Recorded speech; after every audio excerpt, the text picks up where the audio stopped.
My parents took me to court because I refused to hand over my dream truck to my brother. Hi, I'm Hunter, 33, and 6 months ago, my own parents took me to court over a truck. Not a loan, not a shared title. My truck. Paid in full with overtime, busted knuckles, and winters that froze my boots to the rig floor. It was a 2022 Titan Warrior, graphite black, twin-turbo V6, every upgrade I'd circled in catalogs for years while sleeping in man camps that smelled like diesel, blood, and loneliness. Sticker price? $76,200. I paid $50,000 in cash, financed the rest at 3.8%, and walked out of that Denver dealership feeling like I'd finally made it. Not flashy. Not a flex. Just mine. 3 weeks later, I was eating a cold breakfast burrito on a job site near Rifle, Colorado, when a process server knocked on the trailer door and handed me papers. Robert and Diane Hayes versus Hunter Hayes. My own parents. Demanding I hand over the title to my younger brother, Jordan, because he needed reliable transportation. And I quote, had always expected that truck. I thought it was a joke. Laughed out loud. Then I saw the signatures. My mom had paid the filing fee. My dad had signed the affidavit. My name, in bold, under defendant. I'm Hunter Hayes, 33, welder and pipefitter, local 208. I've been breaking my back in the Bakken since I was 22. I never asked them for a dime. Never moved back in. Never even missed a birthday. I just worked, saved, and stayed out of the way. Figured if I didn't need anything, they'd at least respect me. Turns out, in my family, if you don't demand your share, they assume you don't deserve one. And if the golden child needs a new ride, they'll come for yours with a lawyer in tow. Growing up, it was always the Jordan show. He was 4 years younger, twice as loud, and somehow allergic to consequences. I was the kid mowing lawns at 8 and flipping burgers at 14. Jordan? He got a PlayStation because he's sensitive. He got a used Camaro at 15 because he needs a win. When he crashed it doing donuts in the Safeway lot, Dad blamed the tires. When I graduated high school, I left with $400 in my pocket and a duffel bag full of cheap tools. Drove straight to North Dakota and didn't look back. Jordan graduated 2 years later into a brand new apartment my parents paid for, a MacBook I couldn't afford for myself, and a credit card. Just for emergencies. His emergencies included bottle service and sneakers that cost more than my rent. The craziest part? I didn't even resent it. I figured some families just run that way. You get the smart one, the sensitive one, and the reliable one. Guess which one I was? I didn't need praise or parties. Just wanted to work, save, and build something no one could take from me. And then came the truck. I'd been planning that purchase since 2019. Skipped vacations. Skipped new boots even when my old ones had duct tape on the soles. Every time I said no to something dumb, bar tabs, payday loans, Vegas trips with the crew, it was for that truck. My name. My title. My dream. And the moment I brought it home, I should have known what was coming. Jordan was on the porch in stained joggers and a hoodie that looked like it hadn't seen daylight in 3 weeks. He walked up to it like it was already his. Ran a hand across the hood, opened the driver's door without asking, adjusted the seat like he was setting it up for a commute. Took a selfie behind the wheel. Posted it to Instagram before I even left. Big bro finally came through. Appreciate you. Hashtag new whip. I made him delete it. He smirked like I was the one being weird. Mom cried when she saw the truck, said she was proud. Dad didn't say much. Just gave a grunt and went back to the garage. I drove off thinking, for the first time in years, maybe they finally saw me.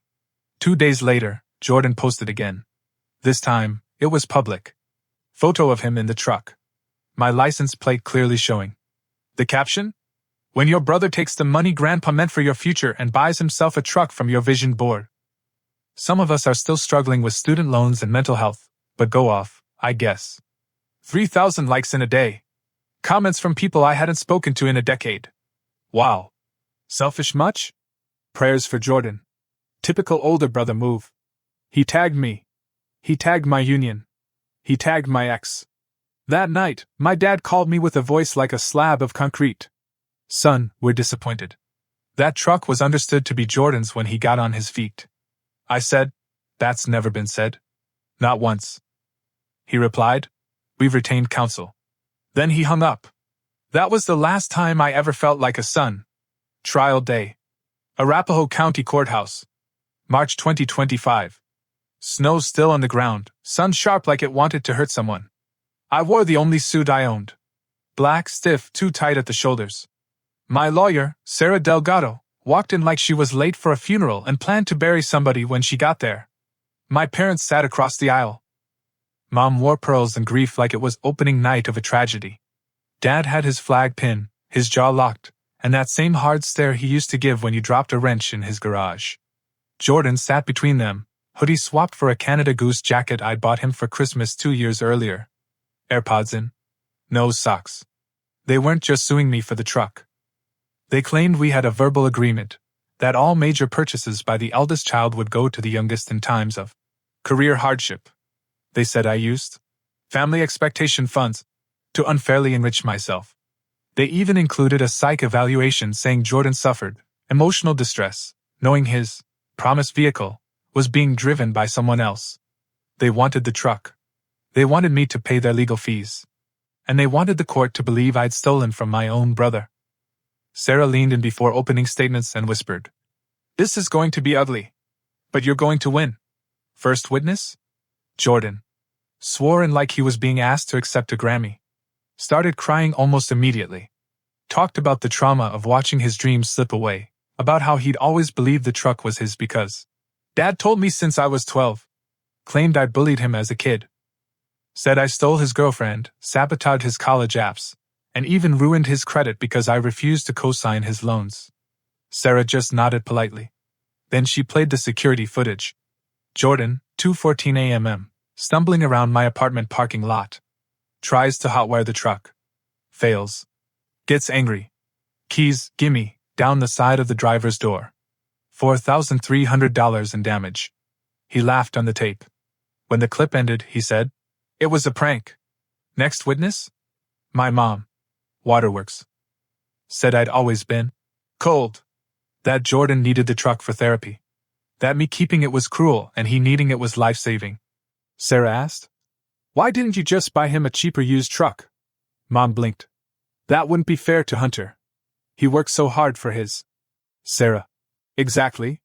Then Dad took the stand. Sat bolt upright like he was back in uniform. Said I was always selfish. That he'd personally told me at 16 that I would one day buy my brother a truck like a man repaying a family debt. Sarah handed him a receipt. Tool set 2017. Bought on my credit card, not gifted, by him like he'd claimed. She asked him directly, "Did you ever put money into the account Hunter used to buy the truck?" "No." "Did your father create a fund specifically for Jordan's truck?" "Not in writing. But it was understood." Sarah smiled, all teeth. "Understood by whom?" "Me. Uncle Paul flew in that morning. Dad's older brother. Former airline captain, brick wall with a pulse. Took the stand and laid it out. Robert always coddled that boy," he said, nodding toward Jordan. "And now he's trying to take the one thing the good one earned." He pointed at me. "Hunter built that life from nothing. You try to steal it because your other kid can't hold a job? That's not family. That's cowardice." Judge recessed for 20 minutes. When he came back, his tone was glacial. "The court finds these claims not only meritless but malicious." Boom. Dismissed with prejudice. Full attorney fees, $18, $742, to be paid by the plaintiffs. Court costs too. And then the kicker. Referred to the district attorney for possible perjury charges. He looked at Jordan. "Young man, get a job." The gavel hit like a gunshot. The second we stepped into the hallway, the temperature changed. Dad cornered me first. Veins bulging in his neck, face red like he was holding in a scream. "You think you won? You just destroyed your mother." I stared at him. Calm. Quiet. "No, Dad. You did that when you tried to turn my name into a down payment for Jordan's next screw-up." He opened his mouth again, but Mom wailed behind him. Real tears this time. Makeup smeared, shoulders shaking. "How will you live with yourself?" she cried. "Better than I lived with you," I said. Then Jordan stepped up, all twitchy and full of bad energy. "This isn't over, bro," he hissed, jabbing my chest with one finger. "You think this is over, but it's not. I swear." I didn't even flinch. Just stared at him. calm as a loaded chamber. "Touch me or my truck again," I said. "I'll press felony charges so fast you'll be posting TikToks from county." He flinched. First time in his life. Sarah came up beside me, calm as ever, and offered a casual high five like we just closed on a real estate deal. "You just grew a spine, Hunter. Feels good, doesn't it?" I couldn't even answer. I laughed until I couldn't breathe. Laughed the way grief sometimes laughs. Deep. Hollow. Full of rage that finally had an exit wound. That night I didn't go home. Instead, 20 guys from the local union brought coolers and folding chairs. We drove out to a frozen field just outside Bennett, Colorado. Built a bonfire, cranked up the classic rock, and shotgun beers under a moon so bright it looked staged. One of the guys, Derek, a boilermaker with 3 missing teeth, took an old washing machine off his trailer, painted "Jordan's Tears" across the front, and welded it to my truck's hitch. Another guy poured out a whiskey shot and said, "For your childhood. May it rest in pieces." They cheered. I cried. Sat in the driver's seat of that truck until 4 a.m. Engine humming, heat blasting, windshield fogging up. Hands on the wheel. Mine. Finally. Legally. Eternally mine. And I sobbed. Not for the truck. For the boy who used to split every candy bar in half and still gave his brother the bigger piece. That kid was gone. Buried in court filings and depositions and 1,000 unspoken betrayals. I wasn't Hunter the backup anymore. I was Hunter, 33, debt-free, scarred, solid, and driving a truck nobody could take from me again. You'd think that would be the end of it. A normal family might take the L, lick their wounds, maybe even try to patch things up. Not mine. Mine doubled down on delusion. 6 weeks after the trial, Jordan crashed Mom's Suburban. Totaled it at 2 a.m., DUI, blew a 0.21. Hit a streetlight doing 60 in a school zone. Walked away with a bruised shoulder and his license suspended for a year. Car? Gone. Insurance? Lapsed. Damage? Public. Guess who Dad called? "Hunter, your brother's in a tight spot." He said like we were discussing a missed shift, not a felony. "He's got job interviews. You know how hard it is to get around without a vehicle." I didn't say anything. "He just needs help getting back on his feet." Again. I still didn't say anything. Then, "Maybe you could co-sign something modest. Just until he's stable." I hung up. That was the last time we spoke. Mom sent a text 2 days later. "Your brother is really struggling. He misses you." I stared at it for a full minute before hitting leave on read. They didn't want a son. They wanted a sponsor. An ATM with calluses. A guilt-tripped workhorse who'd carry the weight of every bad choice Jordan ever made. Not anymore. I started therapy. Sat on a pleather couch in a strip mall office and said, "I think my parents only loved me when I made their lives easier." My therapist nodded and said, "That's not love. That's labor." I let that sink in. Felt like swallowing a wrench. At work, I got promoted. Foreman, finally. Bigger rig, longer hours, better pay. The truck?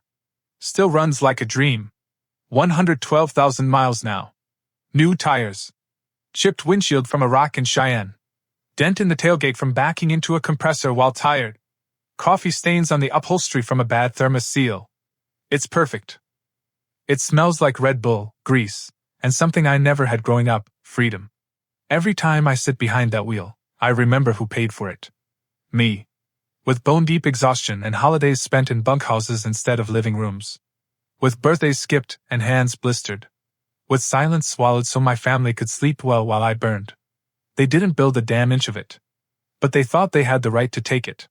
Not anymore. It's wild how quiet life gets once you stop explaining yourself. After the trial, my phone didn't ring for weeks. Not from them, not from Jordan. The family group chat, once full of Jordan's updates, GoFundMes, and guilt-laced jokes about me being a lone shark with a blowtorch, went dead. Nobody wanted to pick a side, so they just went silent. Fine by me. I poured that silence into overtime. Nights on location in the Pacines Basin, welding in sub-zero temps with nothing but headlamps and the crackle of frost breaking under my boots. I built new calluses. Learned to like the way the cold bit back.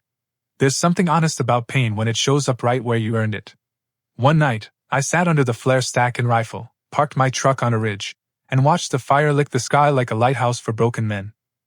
Put on some Waylon Jennings, cracked a beer, and thought about how far I'd come. At 22, I was a scared kid living in a plywood bunkhouse sending half his paycheck to a family that didn't even notice.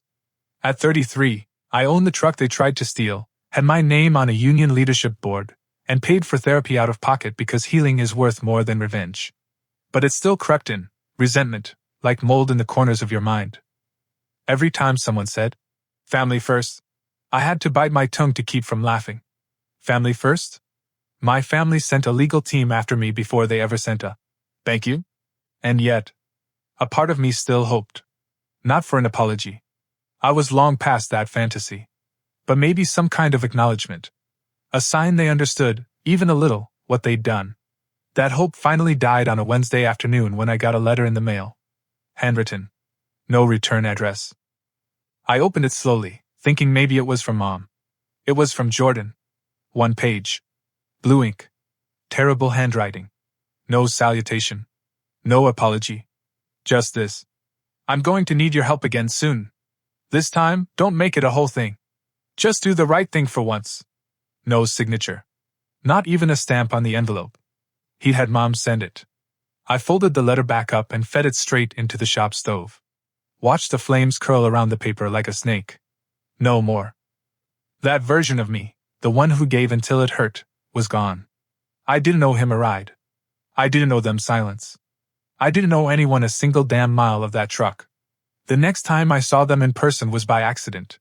It was early September, a Saturday morning.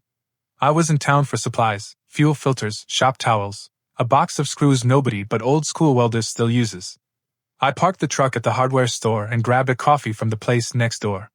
Came back out, and there they were. All 3 of them. Dad, stiff in his Air Force fed cap like he thought it gave him moral high ground. Mom, arms crossed like she was cold or defensive or both. Jordan, leaning against their rusted-out Camry, he'd downrated again, vape in one hand, attitude in the other. The second he saw the truck, he perked up like a dog hearing the treat bag crinkle. Dad stepped forward first. "Hunter, we need to talk." I leaned against the tailgate.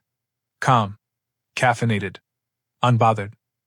"No, you need to listen," I said. He bristled. "Don't take that tone with me. We're still your parents. Only thing you're entitled to is a wave if I don't see you in the rearview." Jordan rolled his eyes. "Are you serious right now?"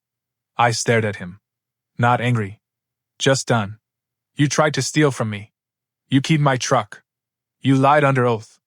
You posted about me like I was a villain in your sob story. And now you're back here, what? Hoping I'll forget because you showed up in person?" Mom spoke then, voice trembling. "We're trying, Hunter. We've been trying." "To do what?" I asked. "Rewrite history? Gaslight me into thinking this was all just a misunderstanding? No. You don't get to sue someone and then show up with sad eyes like it didn't happen." Dad raised his voice. "We made mistakes, but we were trying to help your brother. By sacrificing your other son?" Nobody answered. Then Jordan, God bless him, opened his stupid mouth. "You know what your problem is? You always act like a martyr.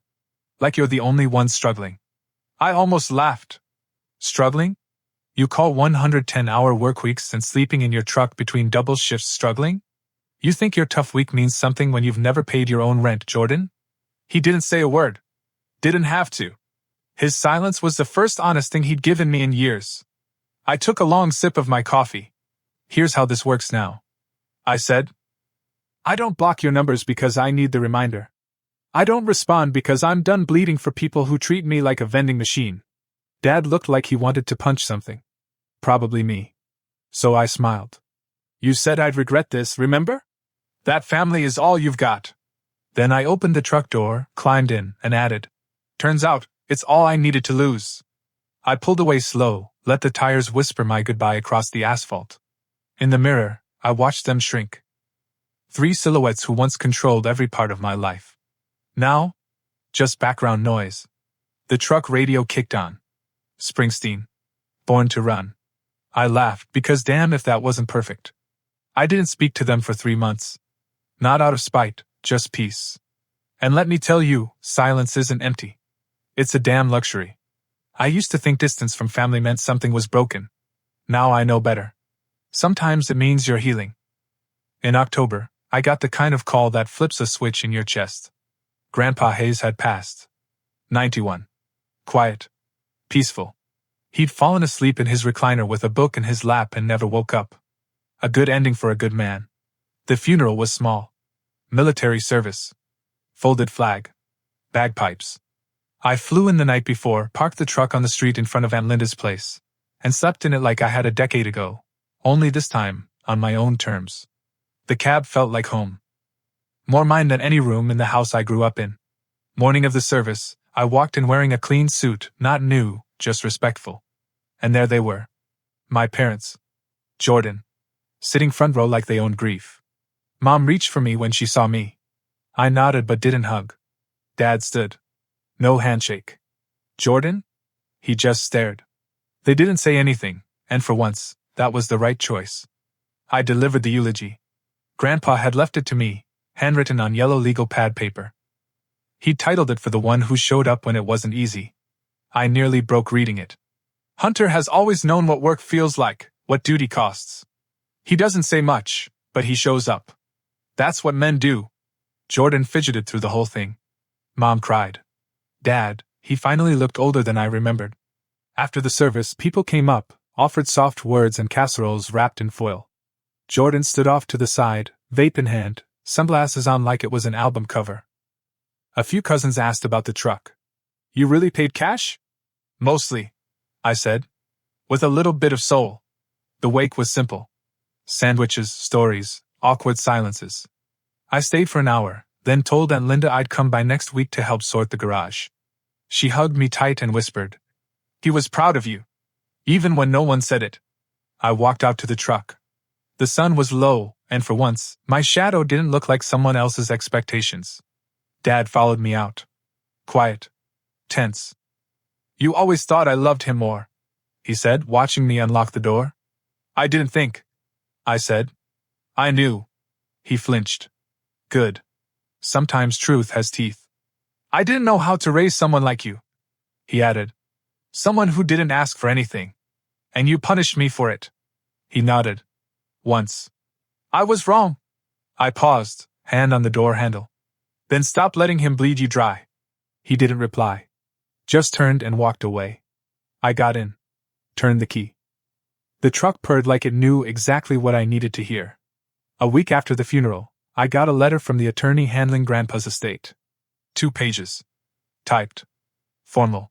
But the last line made me sit down on the truck tailgate and just stare at the horizon. Per the handwritten addendum filed in 2019, the remainder of Harold Hayes' estate, including savings, land, and assets, is to be transferred in full to Hunter Hayes. No split. No 50-50. No. Share with your brother.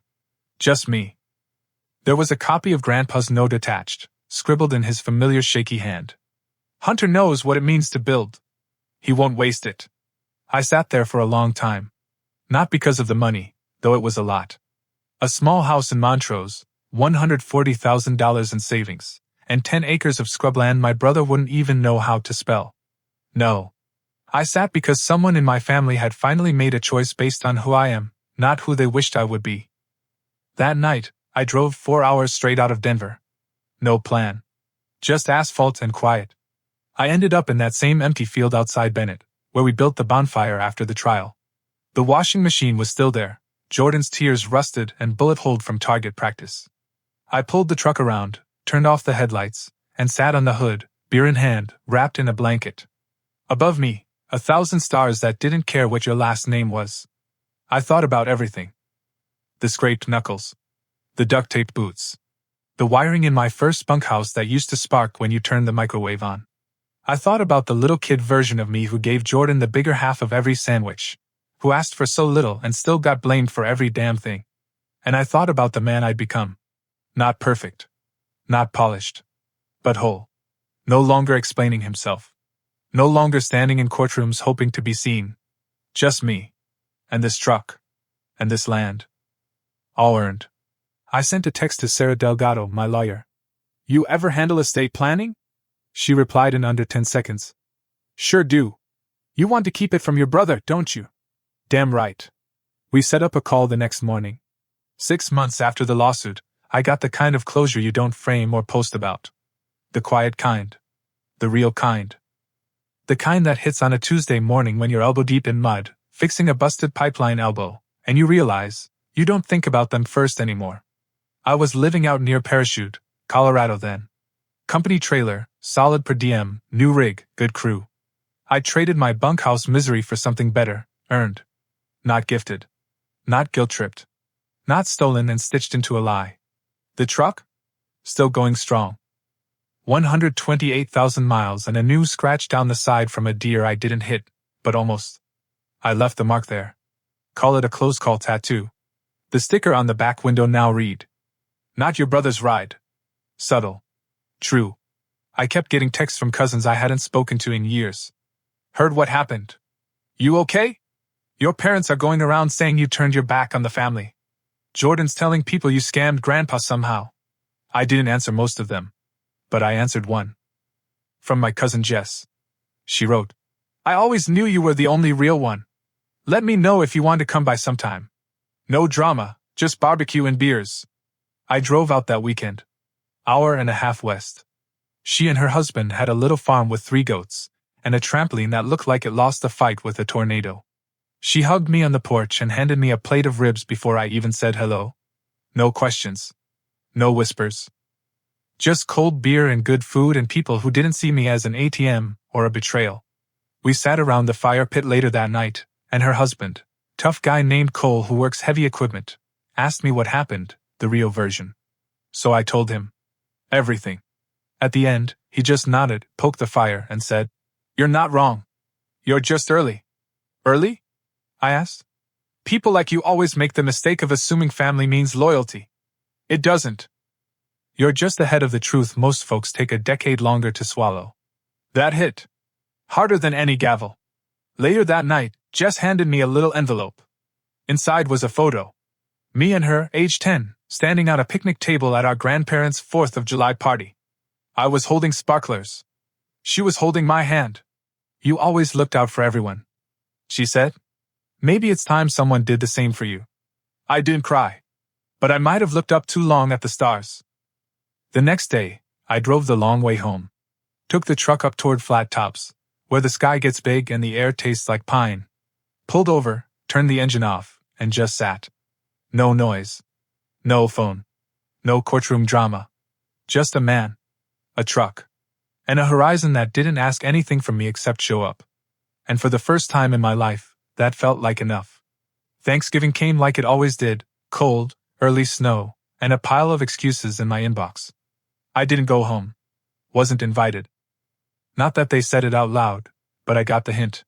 The family group text lit up with photos of Jordan holding a pie he didn't bake, Mom smiling like nothing ever happened, Dad carving a turkey like he hadn't tried to take me to court less than a year ago.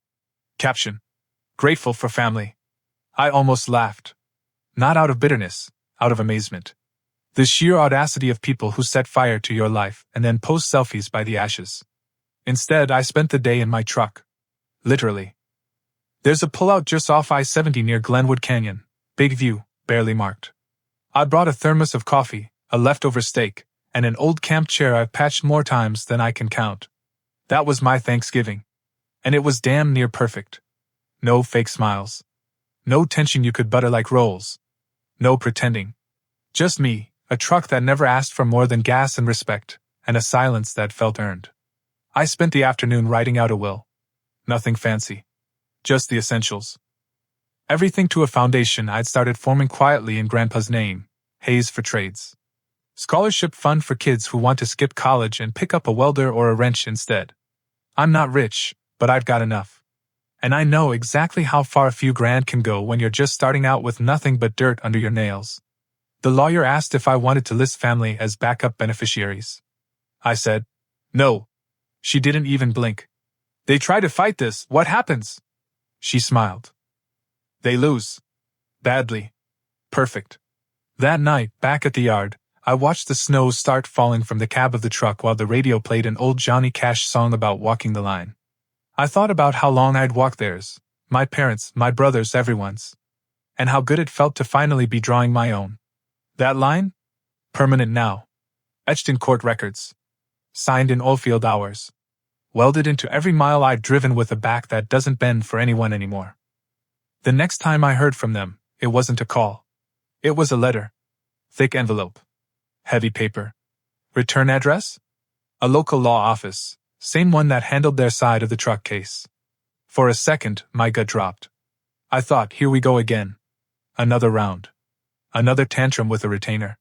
But when I opened it, it was a petition. Not a lawsuit. A plea. They were asking, no, begging, for mediation. Not about the truck. Not about Grandpa's will. About the family. 3 signatures at the bottom: Robert Hayes, Diane Hayes. And this one was messy, rushed, Jordan Hayes. I stared at it for a while. Long enough for the diesel heater in my trailer to cycle off. There was a note clipped to the back in my dad's handwriting. I hadn't seen it in years. Blocky, exact, like he was still writing military orders. We got it wrong. If you're willing to talk, we are too. No lawyers. Just us. I didn't answer right away. I sat on it. Days turned into a week. Then 2. I told no one. Not Jess. Not the guys at the yard. Not even Sarah, though she'd have a field day tearing it apart. I finally took the letter up to Flat Tops again. Same spot. Same truck. I held it in my hands and asked myself the only question that mattered. What would the kid I used to be want me to do? And I swear I heard him. Quiet. Tired. But still in there. He said, don't let them rewrite it. So I didn't throw it away. But I didn't reply either. Not with words. I made a copy of the petition, scanned it, highlighted the part where they asked for no legal boundaries. Then I wrote one sentence across the top in red ink. I already have boundaries. You'll meet me there, or not at all. I mailed it back. No note. No return address. Just a truck-shaped stamp for the hell of it. And that was it. That was the moment I stopped waiting for my family to be different. Not because I hated them, but because I finally loved myself enough to stop offering parts of me as discounts. Winter hit hard that year. Real cold. The kind that freezes your beard before your coffee hits the bottom of the cup. But I liked it. There's something about brutal weather that feels honest. It doesn't pretend. Doesn't offer second chances. You dress right, keep your gear tight, or you don't make it to the next job site. Simple math. During a whiteout up near Meeker, I parked the truck on a ridge and watched the world disappear behind walls of snow. Couldn't see 5 feet. Couldn't hear anything but the wind. It reminded me of home. Not the house. Not the people. The feeling. That quiet, lonely pressure of always having to brace. But now, I wasn't bracing. I was choosing. Out there, I started a new habit, journaling sort of. Not the diary kind. Just little thoughts I scratched into a grease-stained notebook wedged in the glove box. Things like, a man isn't what he builds. He's what he protects. They don't get to weaponize your silence, then beg you for peace. The truck doesn't care if I'm the favorite. It just goes. And the one I circled 3 times. If they miss me, they can sit with the version of me they left behind. Because that's what it really comes down to, doesn't it? They didn't lose me when they sued me. They lost me every time I gave without being seen. Every time I helped and they called it obligation. Every time Jordan crashed and I paid the deductible and the blame. But I'm not paying anymore. Instead, I'm building. Grandpa's land? I kept it. Cleared it. Cut brush, mapped the soil, and started working with a guy who knows tiny homes. The plan? A welding school. Small scale, one-on-one mentorships. No tuition. You show up, you work, you learn. We'll call it Hayes Ironworks. The logo's already sketched. Torch crossed with a spanner. The motto underneath? Earned, not owed. Feels right. I even parked the truck out there last weekend, just to see how it sat on the land. It looked perfect. Like it belonged. Like I did. Spring came slow that year, like Colorado couldn't decide if it wanted to thaw or freeze again. I didn't mind. The ground softened enough for me to stake out the first post for the shop on Grandpa's land. Me, a rented auger, and a playlist of old outlaw country. I wasn't just digging holes, I was anchoring a new version of myself. Every time I sank another post, I imagined a kid walking through those doors one day, fresh out of high school, maybe kicked around by life already, maybe carrying the same kind of weight I did. And I pictured handing him a welding helmet and saying, "This place doesn't care what your last name is. Only that you show up."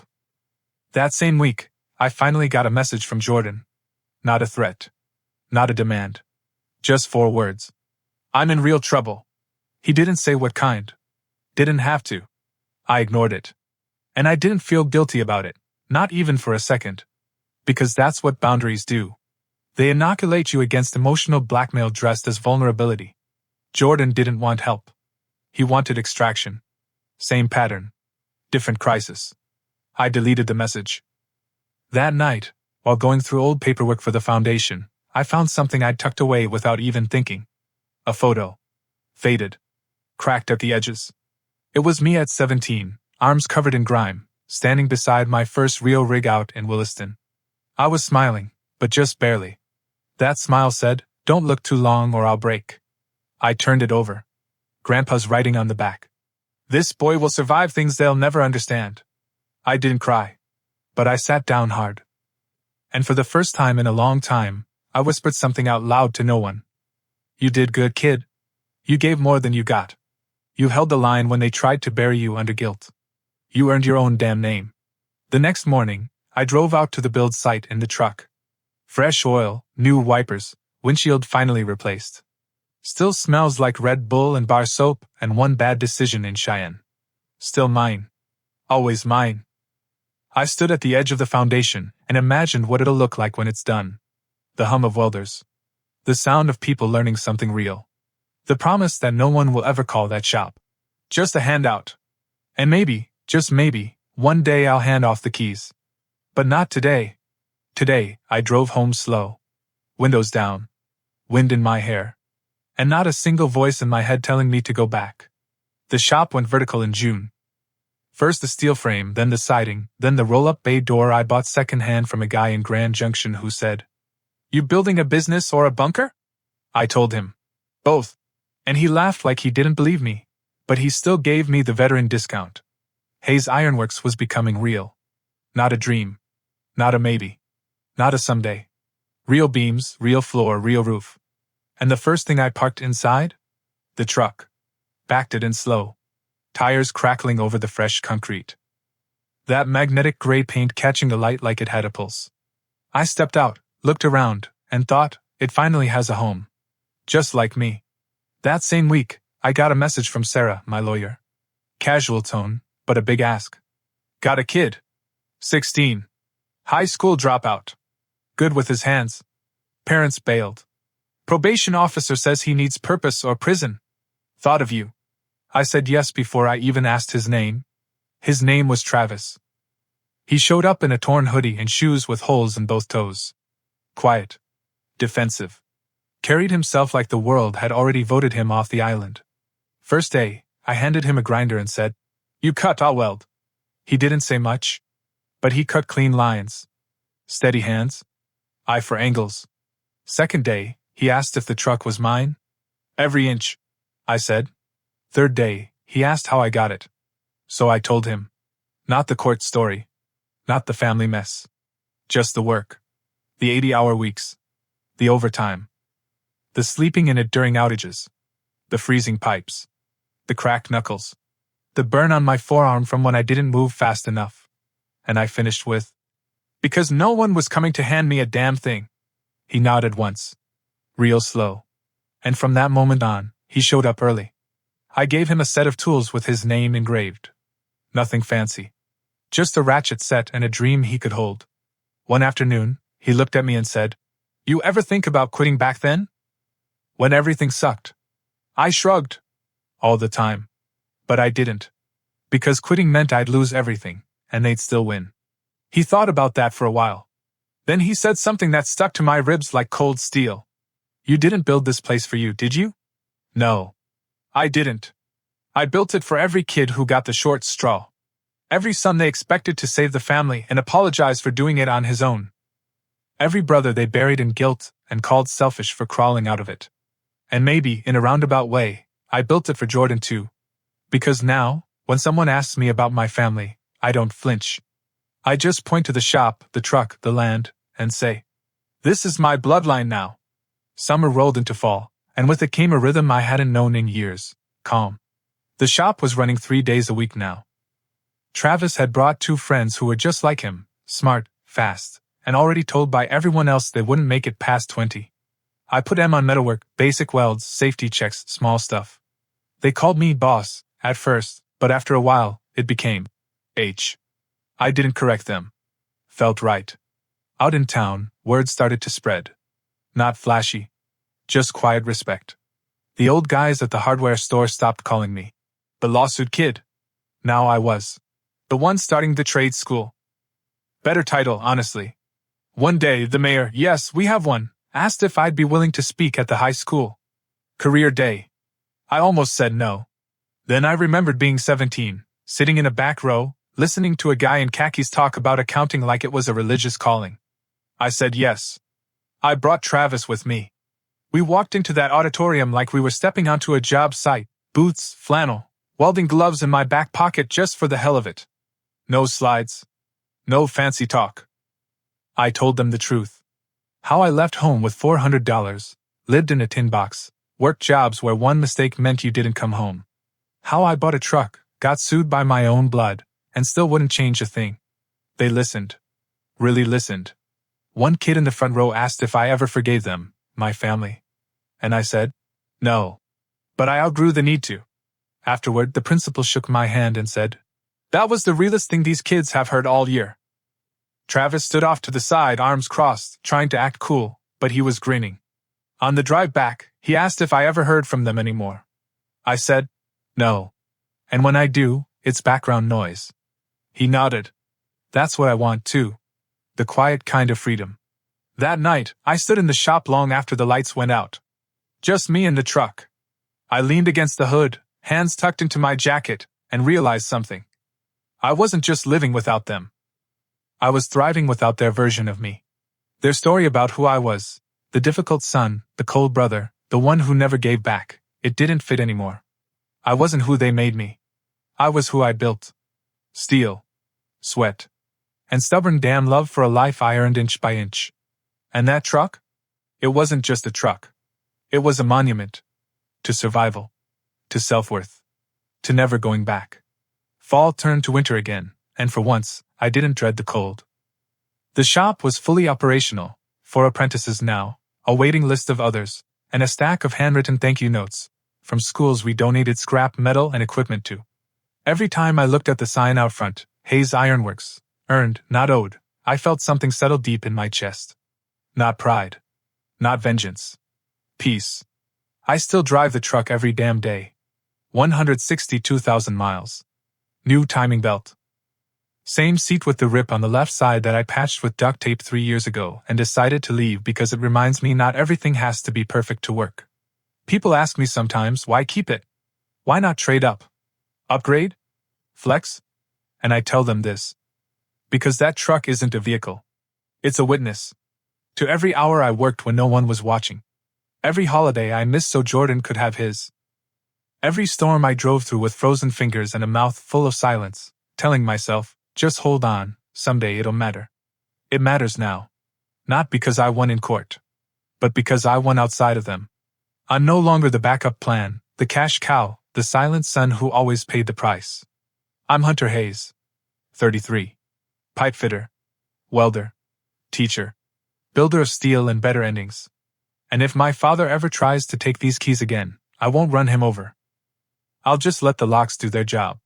Because now, the doors in my life? They only open for people who knock. These days, when I look in the mirror, I don't see the kid who used to sleep in a tool shed so his brother could have the bigger bedroom. I see a man with scars he earned, a name he reclaimed, and a life that was never handed to him, but was claimed one weld, 1 mile, 1 boundary at a time. Travis asked me once if I'd ever sell the truck. I told him, only when they can bottle freedom and sell it for a fair price. Until then, it stays with me. As proof. As promise. As mine.